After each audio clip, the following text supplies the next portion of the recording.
তো বন্ধুরা, রান্না করতে আসলাম। আজকে দারুণ সুন্দর একটা তরকারি রান্না করব। এখানে দেখো বেগুন কেটে নিয়েছে, দেখো বেগুনগুলো একদম লম্বা লম্বা সরু সরু। এই বেগুনের ঝোল করবো আজকে চিংড়ি মাছ দিয়ে। আর আলুও কেটে নিয়েছি লম্বা করে, এই যে। আর এখানে আমি কড়াই বসিয়ে দিয়েছি চিংড়ি মাছ দিয়ে আজকে বেগুন আলুর তরকারি করব। খেতে অপূর্ব হয়। কে কে খেয়েছো জানি না, কিন্তু খুব সুন্দর হয় খেতে, এত ভালো হয়। আমি আগে খেয়েছি, সেই কারণে বলছি, আমি না খেয়ে বলছি না। হয়তো তোমরা ভাববে যে আমি আগে কি করে বলছি যে ভালো হচ্ছে। সত্যি কথা বলতে আমি খেয়েছি, খুব দারুণ হয় খেতে। এইভাবে বেগুনের তো আমরা অনেক রকম ভাবে খাই, এভাবেও নিশ্চয়ই অনেকে খেয়েছে। তা আমি কালো জিরেটা ফোড়ন দিয়ে দিচ্ছি, আর দিয়ে দেবো কিছুটা চিংড়ি মাছ। এই যে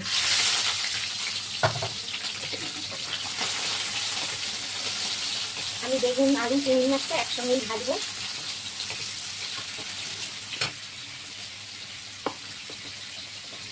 আমি চিংড়ি মাছের সঙ্গে আলুটা দিয়ে দিচ্ছি। এখানে কোনো পেঁয়াজ রসুন কিছু চলবে না, শুধু জিরে বাটা দিয়ে আর কাঁচা লঙ্কা বাটা দিয়ে এই তরকারিটা আমি আজকে রান্না করবো। আমি এটাকে একটু আগে ভেজে নেবো, মানে বেগুনটা তো গলে যাবে, সেই কারণে আগে এটা ভেজে নিচ্ছি। বেগুন আগে ভাজতে পারতাম, কিন্তু বেগুন আগে ভাজলে খেতে ভালো লাগবে না। মশলার সঙ্গে বেগুনটা কষাবো।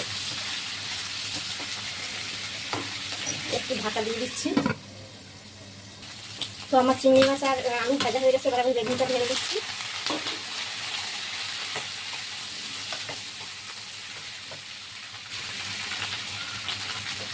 নুন দিয়ে দেবো আর হলুদ দিয়ে দিচ্ছি। বেগুন কিন্তু খুব তাড়াতাড়ি নরম হয়ে যাবে। এই বেগুনটা খেতে দারুণ হয়। ওই মানে আমাদের যে বেগুনগুলো হয়, ওই বেগুনের ঝোল আর এই বেগুনের ঝোল অনেকটা অন্যরকম হয়। এই বেগুন আমি ভাতে সিদ্ধ খেতেও খুব ভালো হয়। এই বেগুন সহজে পাওয়া যায় না কোথাও গিয়ে। কালকে বাজারে গেছিলাম, তাই পেয়েছি, নিয়ে আসলাম।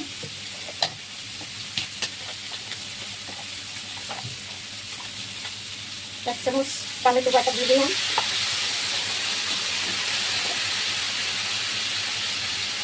একটু জিরে বাটা দিয়ে দিলাম,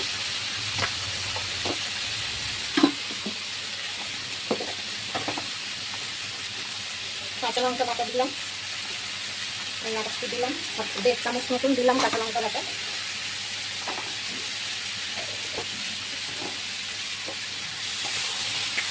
এবার এইটাকে আমি একটু কষাবো ভালো করে। কষানো আমার হয়ে গেছে একদম। এবার আমি জলটা ঢেলে দেবো।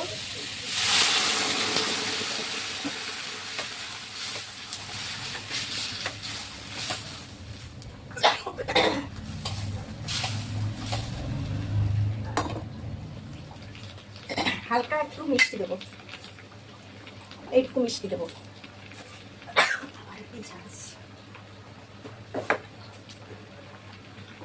একটু মিষ্টি দিলে না টেস্ট হয় তরকারিতে, এবং মিষ্টির মানে একটা স্বাদ তৈরি করে।